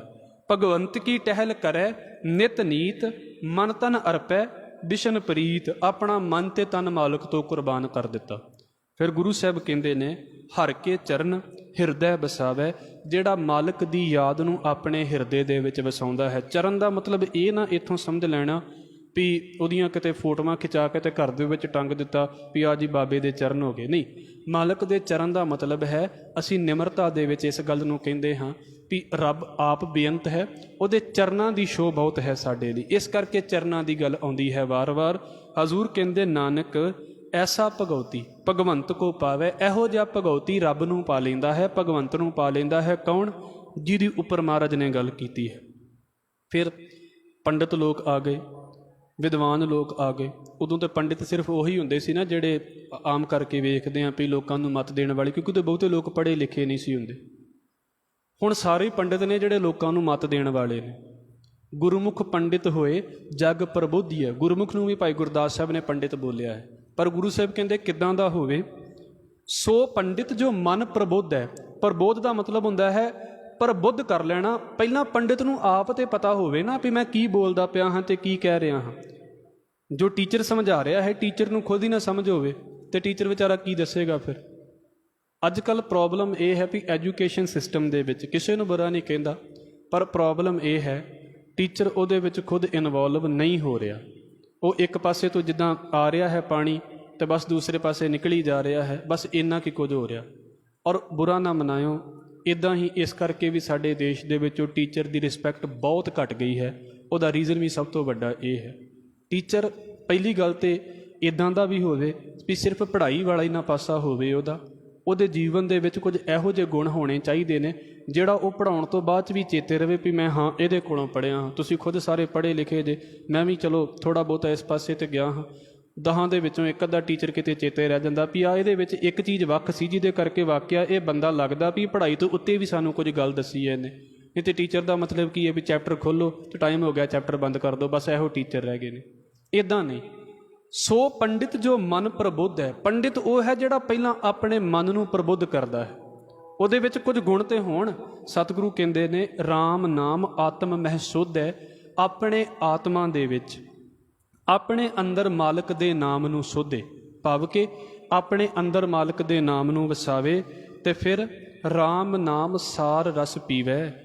ਰਾਮ ਦੇ ਨਾਮ ਦੇ ਸ੍ਰੇਸ਼ਟ ਰਸ ਨੂੰ ਪੀਵੇ, ਜਿਹੜਾ ਸਭ ਤੋਂ ਉੱਤਮ ਰਸ ਹੈ ਨਾ ਉਹ ਆਵੇ। ਹੁਣ ਟੀਚਰ ਇੱਦਾਂ ਦਾ ਹੋਵੇ, ਪੰਡਿਤ ਲਈ ਮੈਂ ਟੀਚਰ ਲਫ਼ਜ਼ ਥੋੜ੍ਹਾ ਜਿਹਾ ਵਰਤਦਾ ਪਿਆ ਹਾਂ ਕਿਉਂਕਿ ਅੱਜ ਦੀ ਬੋਲੀ ਦੇ ਵਿੱਚ ਸਮਝ ਆ ਜਾਵੇਗਾ। ਜਿਹੜੀ ਪੜ੍ਹਾਈ ਦਾ ਟੀਚਰ ਨੂੰ ਰਸ ਹੀ ਨਹੀਂ ਆਇਆ ਉਹ ਬੱਚੇ ਨੂੰ ਰਸ ਕਦੀ ਨਹੀਂ ਦੇ ਸਕਦਾ, ਭਾਵੇਂ ਉਹਦੇ ਕੋਲ 10 ਡਿਗਰੀਆਂ ਨੇ। ਜਿਹਨੂੰ ਉਹਨੂੰ ਇੰਝ ਲੱਗਦਾ ਵੀ ਪੜ੍ਹੋ ਨਾ ਪੜ੍ਹੋ ਮੈਨੂੰ ਤਾਂ 28 ਤਰੀਕ ਨੂੰ ਤਨਖਾਹ ਮਿਲ ਹੀ ਜਾਣੀ ਹੈ, ਅਤੇ ਉਹਦੇ ਪੜ੍ਹਾਏ ਫਿਰ ਤੁਸੀਂ ਲਵਾ ਲਿਓ ਵੀ ਕਿਹੜੇ ਪਾਸੇ ਲੱਗਣਗੇ। ਇਸ ਕਰਕੇ ਇੱਦਾਂ ਨੇ। ਮਹਾਰਾਜ ਕਹਿੰਦੇ ਨੇ ਰਾਮ ਨਾਮ ਸਾਰ ਰਸ ਪੀਵੇ। ਜੇ ਧਾਰਮਿਕ ਟੀਚਰ ਹੈ ਤਾਂ ਉਹਨੂੰ ਧਰਮ ਦਾ ਟੇਸਟ ਹੋਵੇ, ਅਤੇ ਜੇ ਸਮਾਜਿਕ ਟੀਚਰ ਹੈ, ਸਕੂਲਾਂ ਦੇ ਵਿੱਚ ਪੜ੍ਹਾਉਣ ਵਾਲਾ ਕੋਈ ਵੀ ਹੈ, ਕਿਤੇ ਵੀ ਕਿਸੇ ਨੂੰ ਮੱਤ ਦੇਣ ਵਾਲਾ ਹੈ, ਪਹਿਲਾਂ ਉਸ ਮੱਤ ਦਾ ਉਹਨੂੰ ਵੀ ਤਾਂ ਸਵਾਦ ਆਇਆ ਹੋਵੇ। ਐਵੇਂ ਥੋੜ੍ਹਾ ਗੱਲਾਂ ਬਣਾਈ ਜਾਵੇ ਲੋਕਾਂ ਦੇ ਵਿੱਚ ਬੈਠਾ। ਮਹਾਰਾਜ ਕਹਿੰਦੇ ਰਾਮ ਨਾਮ ਸਾਰ ਰਸ ਪੀਵੈ, ਉਸ ਪੰਡਿਤ ਕੈ ਉਪਦੇਸ਼ ਜਗ ਜੀਵੈ। ਫਿਰ ਜਦੋਂ ਇਹੋ ਜਿਹਾ ਪੰਡਿਤ ਬੋਲਦਾ ਹੈ ਨਾ, ਲੋਕੀ ਸੁਣਦੇ ਨੇ ਉਹਦੀਆਂ ਗੱਲਾਂ, ਦੁਨੀਆ ਜਿਉਂਦੀ ਹੈ ਉਹਦੀਆਂ ਗੱਲਾਂ ਨੂੰ ਸੁਣ ਕੇ। ਐਵੇਂ ਥੋੜ੍ਹਾ ਮਹਾਰਾਜ ਨੇ ਹਰ ਥਾਂ 'ਤੇ ਪੰਡਿਤ ਨੂੰ ਬੁਰਾ ਹੀ ਕਹਿ ਦਿੱਤਾ। ਆ ਵੇਖੋ ਮਹਾਰਾਜ ਨੇ ਤਾਰੀਫ ਵੀ ਤਾਂ ਕੀਤੀ ਹੈ, ਪਰ ਤਾਰੀਫ ਹੋਣੀ ਕਿੱਦਾਂ ਦੀ ਚਾਹੀਦੀ ਹੈ, ਉਹਦੇ ਕੁਝ ਗੁਣ ਵੀ ਤਾਂ ਹੋਣੇ ਚਾਹੀਦੇ ਨੇ। ਹਰ ਕੀ ਕਥਾ ਹਿਰਦੈ ਵਸਾਵੈ, ਵਾਹਿਗੁਰੂ ਦੀਆਂ ਗੱਲਾਂ ਨੂੰ ਦਿਲ ਦੇ ਵਿੱਚ ਵਸਾਉਣ ਵਾਲਾ ਪੰਡਿਤ ਹੋਵੇ। ਇਹ ਨਾ ਹੋਵੇ ਬਸ ਲੋਕਾਂ ਨੂੰ ਤਰੀਕਾਂ 'ਚ ਹੀ ਫਸਾ ਛੱਡਿਆ ਵੀ ਇੰਨੀ ਤਰੀਕ ਨੂੰ ਆ ਜਾਓ ਅਤੇ ਇੰਨੇ ਵੱਜ ਕੇ ਇੰਨੇ ਮਿੰਟ 'ਤੇ ਤੁਹਾਡਾ ਮਹੂਰਤ ਆ ਜਾਣਾ। ਇਹ 'ਚ ਨਾ ਫਸਾਵੇ ਲੋਕਾਂ ਨੂੰ। ਫਿਰ ਗਣ ਗਣ ਜੋਤਕ ਕਾਂਢੀ ਕੀਨੀ, ਪੜ੍ਹਿਆ ਸੁਣਾਵੇਂ ਤਤ ਨਾ ਚੀਨੀ। ਮਹਾਰਾਜ ਕਹਿੰਦੇ ਲੋਕਾਂ ਨੂੰ ਯੰਤਰੀਆਂ 'ਚ ਹੀ ਫਸਾ ਕੇ ਰੱਖ ਦਿੱਤਾ, ਰੱਬ ਦੀ ਤਾਂ ਗੱਲ ਦੱਸੀ ਨਹੀਂ। ਲੋਕੀ ਵੀ ਤਾਂ ਯੰਤਰੀਆਂ ਦੀ ਤਰੀਕਾਂ ਹੀ ਵੇਖਣ ਜਾਂਦੇ ਨੇ ਫਿਰ ਮੰਦਿਰ ਦੇ ਵਿੱਚ ਵੀ ਬਾਬਾ ਜੀ ਦੱਸਿਓ ਕਿਹੜੀ ਤਰੀਕ ਸਭ ਤੋਂ ਵਧੀਆ। ਹਜ਼ੂਰ ਕਹਿੰਦੇ ਨਹੀਂ, ਹਰ ਕੀ ਕਥਾ ਹਿਰਦੈ ਵਸਾਵੈ, ਰੱਬ ਦੀ ਗੱਲ ਉਹਨੂੰ ਚੰਗੀ ਲੱਗਦੀ ਹੋਵੇ, ਉਹਨੂੰ ਦਿਲ ਦੇ ਵਿੱਚ ਵਸਾਇਆ ਹੋਵੇ, ਸੋ ਪੰਡਿਤ ਫਿਰ ਜੂਨ ਨਾ ਆਵੈ। ਉਹ ਪੰਡਿਤ ਫਿਰ ਜੂਨਾਂ ਦੇ ਵਿੱਚ ਨਹੀਂ ਆਉਂਦਾ। ਵੇਦ ਪੁਰਾਣ ਸਿਮਰਿਤ ਬੂਝੈ ਮੂਲ, ਜਿੰਨੇ ਵੀ ਗ੍ਰੰਥ ਨੇ, ਵੇਦ ਨੇ, ਪੁਰਾਣ ਨੇ, ਸਿਮਰਤੀਆਂ ਨੇ, ਇਹਨਾਂ ਦੇ ਮੂਲ ਨੂੰ ਪਹਿਚਾਣੇ, ਇਹਨਾਂ ਦੇ ਰੂਟ ਨੂੰ ਪਹਿਚਾਣੇ। ਰੂਟ ਕੀ ਹੈ? ਅਕਾਲ ਪੁਰਖ ਵਾਹਿਗੁਰੂ। ਸੂਖਮ ਮਹਿ ਜਾਣੈ ਅਸਥੂਲ, ਹਰ ਚੀਜ਼ ਦੇ ਵਿੱਚ, ਹਰ ਜਿਹੜੀ ਵੀ ਸਥੂਲ ਚੀਜ਼ ਹੈ ਉਹਦੇ ਵਿੱਚ ਸੂਖਮ ਰੱਬ ਨੂੰ ਪਹਿਚਾਣੇ, ਭਾਵ ਕਿ ਹਰ ਚੀਜ਼ ਦੇ ਪਿੱਛੇ ਉਹਨੂੰ ਰੱਬ ਵਸਦਾ ਨਜ਼ਰ ਆਵੇ। ਚਹੁੰ ਵਰਨਾ ਕੋ ਦੇ ਉਪਦੇਸ਼, ਉਹ ਪੰਡਿਤ ਇੱਦਾਂ ਦਾ ਨਾ ਹੋਵੇ ਜਿਹੜਾ ਇਹ ਕਵੇ ਜੀ ਮੈਂ ਤਾਂ ਆਪਣੀ ਕੈਟਾਗਰੀ ਨੂੰ ਪੜ੍ਹਾਉਣਾ ਹੈ। ਨਹੀਂ, ਚਹੁੰ ਵਰਨਾ ਕੋ, ਬ੍ਰਾਹਮਣ ਹੈ, ਖੱਤਰੀ ਹੈ, ਵੈਸ਼ ਹੈ, ਸ਼ੂਦਰ ਹੈ, ਕੋਈ ਵੀ ਹੋਵੇ ਉਹਨੂੰ ਬਰਾਬਰ ਪੜ੍ਹਾਉਣ ਵਾਲਾ ਹੋਵੇ। ਸਤਿਗੁਰੂ ਕਹਿੰਦੇ ਚਹੁੰ ਵਰਨਾ ਕੋ ਦੇ ਉਪਦੇਸ਼, ਨਾਨਕ ਉਸ ਪੰਡਿਤ ਕੋ ਸਦਾ ਆਦੇਸ਼। ਉਸ ਪੰਡਿਤ ਨੂੰ ਸਾਡੀ ਹਰ ਵੇਲੇ ਨਮਸਕਾਰ ਹੈ ਜਿਹੜਾ ਵਿਤਕਰੇ ਨਹੀਂ ਕਰਦਾ ਕਿਸੇ ਦੇ ਨਾਲ। ਫਿਰ ਗੁਰੂ ਸਾਹਿਬ ਕਹਿ ਰਹੇ ਨੇ ਬੀਜ ਮੰਤਰ ਸਰਬ ਕੋਹ ਗਿਆਨ। ਬੀਜ ਕਿਸੇ ਵੀ ਪੌਦੇ ਦਾ ਰੂਟ ਹੋ ਗਿਆ, ਜੜ ਹੋ ਗਈ, ਬੀਜ ਤੋਂ ਹੀ ਬਾਅਦ 'ਚ ਪੌਦਾ ਬਣਦਾ ਨਾ। ਇਸ ਤਰ੍ਹਾਂ ਸਤਿਗੁਰੂ ਕਹਿੰਦੇ ਜਿਹੜਾ ਮਾਲਕ ਦਾ ਨਾਮ ਹੈ ਨਾ, ਉਹ ਸਾਰੀਆਂ ਚੀਜ਼ਾਂ ਦਾ ਬੀਜ ਹੈ, ਗਿਆਨ ਦਾ, ਧਿਆਨ ਦਾ, ਹਰ ਇੱਕ ਚੀਜ਼ ਦਾ ਉਹ ਰੂਟ ਹੈ। ਸਰਬ ਕੋ ਗਿਆਨ, ਸਾਰਿਆਂ ਗਿਆਨਾਂ ਦੇ ਵਿੱਚੋਂ, ਸਾਰੀਆਂ ਜਾਣਕਾਰੀਆਂ ਦੇ ਵਿੱਚੋਂ ਨਾਮ ਉੱਤਮ ਹੈ।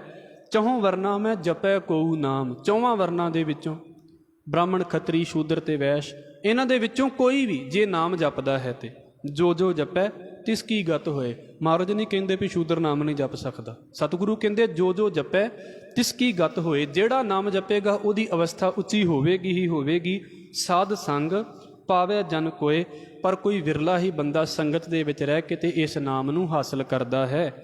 ਕਰ ਕਿਰਪਾ ਅੰਤਰ ਉਰ ਧਾਰੈ, ਸਤਿਗੁਰੂ ਕਹਿੰਦੇ ਨੇ ਜੇਕਰ ਮਾਲਕ ਕਿਰਪਾ ਕਰ ਦੇਵੇ ਤੇ ਨਾਮ ਬੰਦਾ ਆਪਣੇ ਦਿਲ ਦੇ ਵਿੱਚ ਵਸਾ ਲਵੇ। ਫਿਰ ਇਸ ਪੰਕਤੀ ਨੂੰ ਸਮਝ ਲੈਣਾ, ਪਸ਼ ਪ੍ਰੇਤ ਮੁਗਧ ਪਾਥਰ ਕੋ ਤਾਰੇ। ਕੋਈ ਪਸ਼ੂ ਬਿਰਤੀ ਹੈ ਨਾ ਬੰਦੇ ਦੇ ਅੰਦਰ, ਵੀ ਹਾਂਜੀ ਇਹਦੇ ਕੰਮ ਤੇ ਵੇਖਣ ਨੂੰ ਤੇ ਬੰਦਾ ਲੱਗਦਾ, ਪਰ ਕੰਮ ਸਾਰੇ ਪਸ਼ੂਆਂ ਵਾਲੇ ਨੇ। ਜੇ ਨਾਮ ਆ ਗਿਆ ਤੇ ਪਸ਼ੂ ਬਿਰਤੀ ਨੂੰ ਵੀ, ਤੇ ਫਿਰ ਪ੍ਰੇਤ ਬਿਰਤੀ ਹੁੰਦੀ ਹੈ ਇੱਕ। ਇੱਦਾਂ ਹੀ ਇੱਕ ਹੁੰਦੀ ਹੈ ਮੁਗਧ, ਮੂਰਖਾਂ ਵਾਲੀ ਬਿਰਤੀ। ਚੰਗੇ ਭਲੇ ਬੰਦੇ ਨੂੰ ਕਹਿ ਦਿੱਤਾ ਜਾਂਦਾ ਨਾ ਵੀ ਤੂੰ ਮੂਰਖ ਹੈ। ਇਹ ਬੰਦੇ ਦੇ ਅੰਦਰ ਦੀਆਂ ਬਿਰਤੀਆਂ ਨੇ। ਸਤਿਗੁਰੂ ਕਹਿੰਦੇ ਫਿਰ ਪੱਥਰ ਵਰਗੇ ਕਈਆਂ ਦੇ ਸੁਭਾਅ ਹੁੰਦੇ ਨੇ ਨਾ, ਜਿਹੜਾ ਨਾਮ ਜਪਦਾ ਹੈ ਇਹਨਾਂ ਸਾਰੀਆਂ ਬਿਰਤੀਆਂ ਦੇ ਵਿੱਚੋਂ, ਇਹਨਾਂ ਸਾਰਿਆਂ ਸੁਭਾਵਾਂ ਦੇ ਵਿੱਚੋਂ ਮਾਲਕ ਪਾਰ ਕਰ ਦਿੰਦਾ ਹੈ। ਇਹਨਾਂ ਸਾਰੇ ਸੁਭਾਵਾਂ ਵਾਲਿਆਂ ਨੂੰ ਵੀ ਪਾਰ ਕਰ ਦਿੰਦਾ ਹੈ।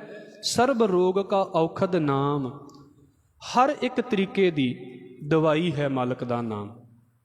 ਇਹਦਾ ਮਤਲਬ ਇਹ ਵੀ ਨਾ ਸਮਝ ਲੈਣਾ ਵੀ ਬਾਹਰ ਦੀਆਂ ਦਵਾਈਆਂ ਖਾਣੀਆਂ ਨਹੀਂ ਚਾਹੀਦੀਆਂ।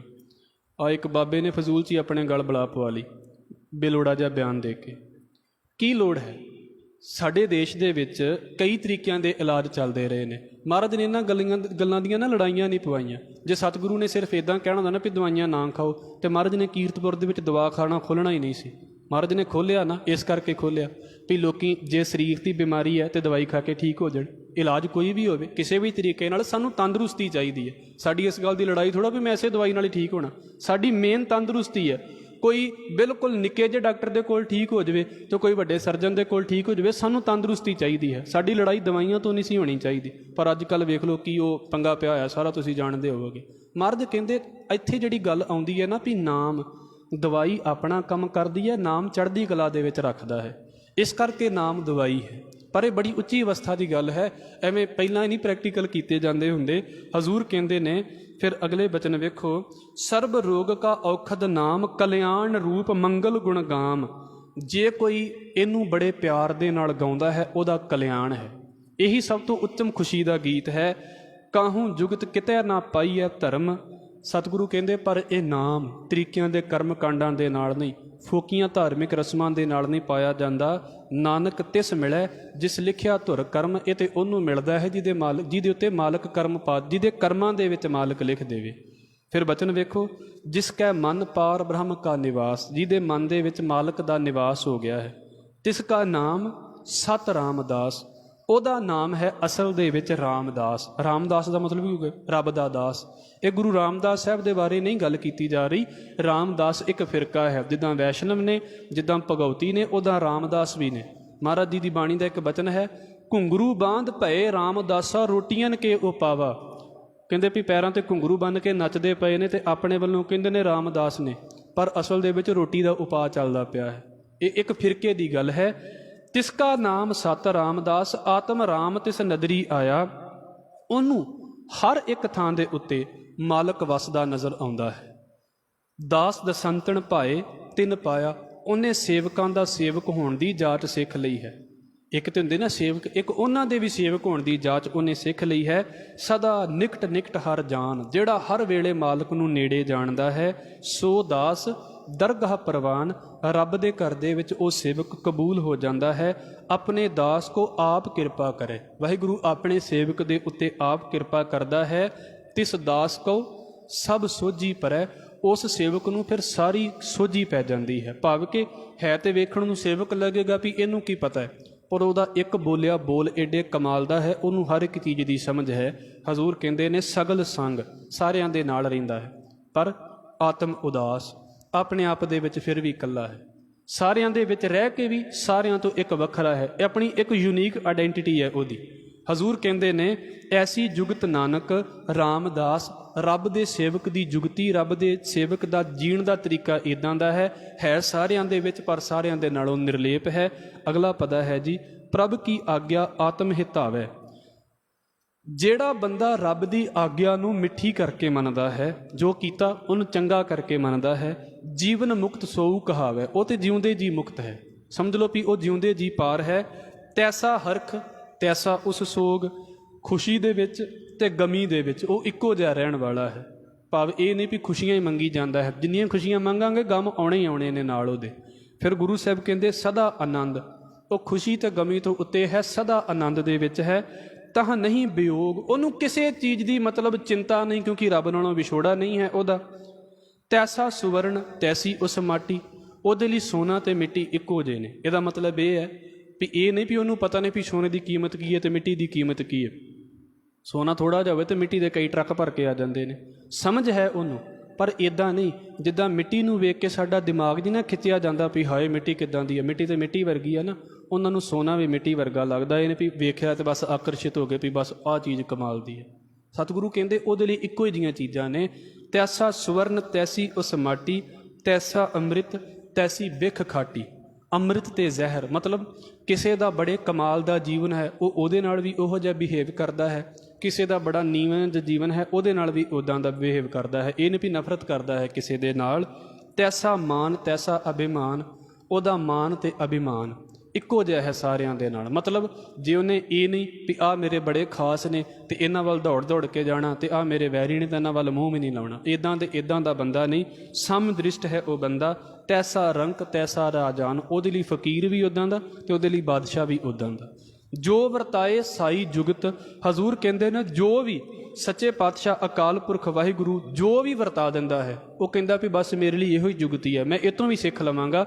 ਨਾਨਕ ਉਹ ਪੁਰਖ ਕਹੀ ਹੈ ਜੀਵਨ ਮੁਕਤ, ਉਹ ਪੁਰਸ਼ ਫਿਰ ਜਿਉਂਦਿਆਂ ਜੀ ਮੁਕਤ ਹੈ, ਜਿਹਨੇ ਹਰ ਇੱਕ ਚੀਜ਼ ਦੇ ਵਿੱਚੋਂ ਸਿੱਖ ਲਿਆ ਵੀ ਆਹ ਚੀਜ਼ ਹੋ ਗਈ, ਮੈਨੂੰ ਇਹਦੇ ਵਿੱਚੋਂ ਕੀ ਸਿੱਖਣ ਨੂੰ ਮਿਲਿਆ ਹੈ। ਆਖਰੀ ਪਦਾ ਹੈ ਪਾਰ ਬ੍ਰਹਮ ਕੇ ਸਗਲੇ ਠਾਊ। ਇਹ ਭਾਈ ਆ ਜਿੰਨੀਆਂ ਥਾਵਾਂ ਨੇ ਇਹ ਸਾਰੀਆਂ ਰੱਬ ਦੀਆਂ ਥਾਵਾਂ ਨੇ। ਜਿਤ ਜਿਤ ਘਰ ਰੱਖੈ ਤੈਸਾ ਤਿੰਨ ਨਾਉ, ਤੇ ਜਿਹੋ ਜਿਹੀਆਂ ਥਾਵਾਂ ਦੇ ਉੱਤੇ ਬੰਦੇ ਨੂੰ ਰੱਬ ਰੱਖ ਲੈਂਦਾ ਹੈ, ਬੰਦੇ ਦਾ ਉਹੋ ਜਿਹਾ ਹੀ ਨਾਮ ਪੈ ਜਾਂਦਾ ਹੈ।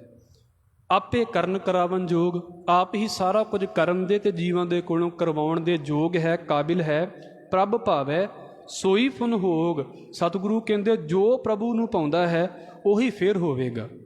ਪਸਰਿਓ ਆਪ ਹੋਏ ਅਨੰਤ ਤਰੰਗ, ਅਨੇਕਾਂ ਤਰੀਕਿਆਂ ਦਾ ਹੋ ਕੇ ਪਸਰਿਆ ਹੈ, ਅਨੇਕ ਭਾਂਤ ਹੋਏ ਪਸਰਿਆ। ਨਾਨਕ ਏਕ ਓਂਕਾਰ, ਅਸੀਂ ਜਿੰਨੇ ਬੈਠੇ ਹਾਂ ਸਾਡੀ ਸਾਰਿਆਂ ਦੀ ਸੋਚ ਇੱਕ ਦੂਸਰੇ ਨਾਲ ਨਹੀਂ ਮਿਲਦੀ, ਹੈ ਸਾਰੇ ਮਾਲਕ ਦਾ ਰੂਪ। ਇੱਦਾਂ ਸਤਿਗੁਰੂ ਕਹਿੰਦੇ ਨੇ ਪਸਰਿਆ ਹੋਇਆ ਹੈ ਅਨੇਕਾਂ ਤਰੰਗਾਂ ਦੇ ਵਿੱਚ, ਅਨੇਕਾਂ ਤਰੰਗਾਂ ਦੇ ਵਾਂਗ। ਲਖੇ ਨਾ ਜਾਹੇ ਪਾਰ ਬ੍ਰਹਮ ਕੇ ਰੰਗ, ਉਹਦੀਆਂ ਕੀ ਖੇਡਾਂ ਨੇ ਸਾਡੀ ਸਮਝ ਦੇ ਵਿੱਚ ਨਹੀਂ ਆ ਸਕਦੀਆਂ, ਗਿਣੀਆਂ ਨਹੀਂ ਜਾ ਸਕਦੀਆਂ। ਜੈਸੀ ਮੱਤ ਦੇ, ਜਿਹੋ ਜੀ ਮੱਤ ਉਹ ਜੀਵਾਂ ਨੂੰ ਦਿੰਦਾ ਹੈ, ਤੈਸਾ ਪ੍ਰਗਾਸ, ਉਹੋ ਜੀ ਮੱਤ ਵਰਤਦੇ ਰਹਿੰਦੇ ਨੇ ਲੋਕ, ਉਹੋ ਜਿਹਾ ਚਾਨਣ ਉਹਨਾਂ ਨੂੰ ਹੋ ਜਾਂਦਾ ਹੈ।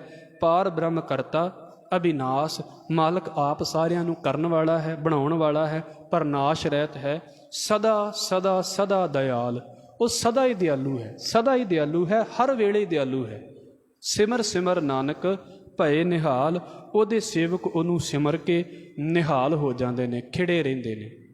ਮੁੱਖ ਤੌਰ ਦੇ ਉੱਤੇ ਜੋ ਵਿਚਾਰ ਸਮਝੀ, ਇੱਕ ਹੈ ਵਹਿਮ ਭਰਮ ਦੇ ਧਰਮ ਵੀ ਮੈਂ ਇਹਨੂੰ ਹੱਥ ਨਹੀਂ ਲਾਵਾਂਗਾ ਫਿਰ ਮੈਂ ਬੜਾ ਵੱਡਾ ਧਾਰਮਿਕ ਹਾਂ, ਮੈਂ ਆਹ ਚੀਜ਼ ਨਹੀਂ ਖਾਂਦਾ ਤੇ ਫਿਰ ਮੈਂ ਧਾਰਮਿਕ ਹਾਂ। ਮਹਾਰਾਜ ਕਹਿੰਦੇ ਇੱਦਾਂ ਦਾ ਕੁਝ ਵੀ ਨਹੀਂ ਹੈ, ਇਹ ਸਾਰੇ ਵਹਿਮ ਨੇ। ਜਿਹੜਾ ਬੰਦਾ ਮਾਲਕ ਦੇ ਨਾਮ ਨੂੰ ਜਪਦਾ ਹੈ ਉਹ ਆਪ ਪਾਰ ਹੋ ਜਾਂਦਾ ਹੈ, ਦੂਸਰਿਆਂ ਨੂੰ ਪਾਰ ਕਰ ਦਿੰਦਾ ਹੈ। ਫਿਰ ਬੇਨਤੀ ਕਰਾਂਗਾ ਕਿਸੇ ਦੇ ਨਾਲ ਵੀ ਮਨੁੱਖਤਾ ਦੇ ਤੌਰ ਦੇ ਉੱਤੇ ਵਿਤਕਰਾ ਨਹੀਂ ਕਰਨਾ।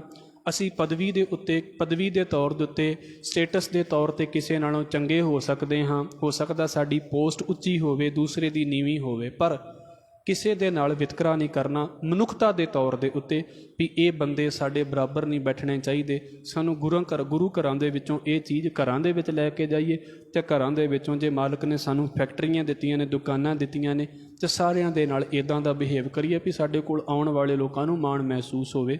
ਸਤਿਗੁਰੂ ਕਿਰਪਾ ਕਰੇ, ਫਿਰ ਅਸੀਂ ਆਪ ਵੀ ਤਰ ਜਾਵਾਂਗੇ ਅਤੇ ਨਾਲ ਆਉਣ ਵਾਲੇ ਵੀ ਪਾਰ ਹੋ ਜਾਣਗੇ, ਕਿਉਂਕਿ ਉਹ ਵੀ ਫਿਰ ਬਾਕੀਆਂ ਦੇ ਨਾਲ ਉੱਦਾਂ ਦਾ ਬਿਹੇਵ ਕਰਨਗੇ। ਸਤਿਗੁਰੂ ਕਿਰਪਾ ਕਰਨ। ਇਹ ਕੁਝ ਕੁ ਵਿਚਾਰਾਂ ਆਪ ਜੀ ਦੇ ਨਾਲ ਇਸ ਅਸ਼ਟਪਦੀ ਸੰਬੰਧੀ ਕੀਤੀਆਂ ਹਨ ਜੀ। ਮੇਰੇ ਪਾਸੋਂ ਬੋਲਦਿਆਂ ਹੋਈਆਂ ਭੁੱਲਾਂ ਦੀ ਖਿਮਾ, ਫਤਿਹ ਨਾਲ ਸਾਂਝ ਪਾਓ ਜੀ। ਵਾਹਿਗੁਰੂ ਜੀ ਕਾ ਖਾਲਸਾ, ਵਾਹਿਗੁਰੂ ਜੀ ਕੀ ਫਤਿਹ।